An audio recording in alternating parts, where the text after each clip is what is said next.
खानदानी शफाखाने तरफों अस्सलाम वालेकुम। लो भी बच्चों दोस्तों बेलियो ये वो नुस्खा दे रहे हैं जिन्हों दी गल्लां मेरे वांगू विच वड़ियां होईयां। कमज़ोरी है सेहत कमज़ोर है जिन्हां दी तगड़े होने वास्ते गल्लां बाहर कड्ढण वास्ते मोटे होने वास्ते सेहतमंद बनने वास्ते तुहानूं नुस्खा दे रहे हैं। तो इंशाअल्लाह ताला मेरा यकीन है कि तुसीं नुस्खा पसंद भी करोगे तो बना के खाओगे भी तो इस्तेमाल करोगे तो इंशाअल्लाह ताला मैनू दुआवां भी दिओगे, क्योंकि नुस्खा ही इदां दा तुहानूं खुद पसंद आएगा। इहदे विच चीज़ां थोड़ियां जिहा ज़्यादा, क्योंकि ये हर नुस्खा दो चीज़ां ते नहीं ना हुंदा, कोई ज़्यादा चीज़ां ते भी हुंदा, कोई थोड़ियां चीज़ां ते भी हुंदा। ये नुस्खा कुछ चीज़ां ज़्यादा इस्तेमाल होंदियां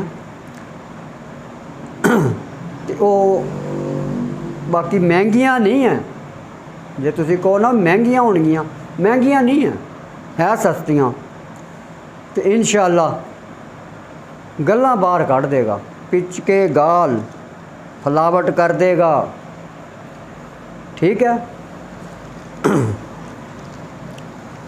पोस्त हलीला जर्द, पोस्त हलीला जर्द, शास्त्रा, गूंद किक्कर, पाठा,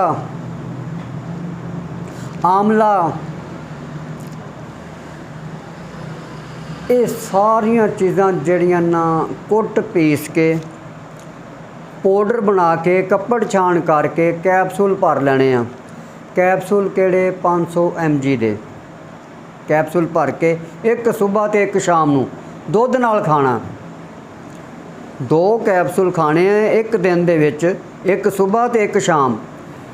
2 हफ्तियां तो बाद अपना वज़न भी तोल लेना ते अपना चेहरा शीशे विच भी वेख लेना। जे ते गल्लां मोटियां होण ते फिर ते बाबे नूं दुआ देण दा हक बनदा ना तुहाडा। अगर मेरी वीडियो पसंद आई होवे सबसक्राइब करना, शेयर करना, लाइक करना, बल्कि ये कोशिश करना कि ये नेकी दे तौर पे भी किसी दूसरे नूं भी फायदा होवे। अगां भी ये जड़ी ना टोरियो यारां बेलियां वाल भी सबसक्राइब करियो, शेयर करियो। जिन्नी शेयर करोगे वो तुहानूं भी दुआवां मिलणगियां, मैनूं भी। ओके, अल्लाह हाफिज़।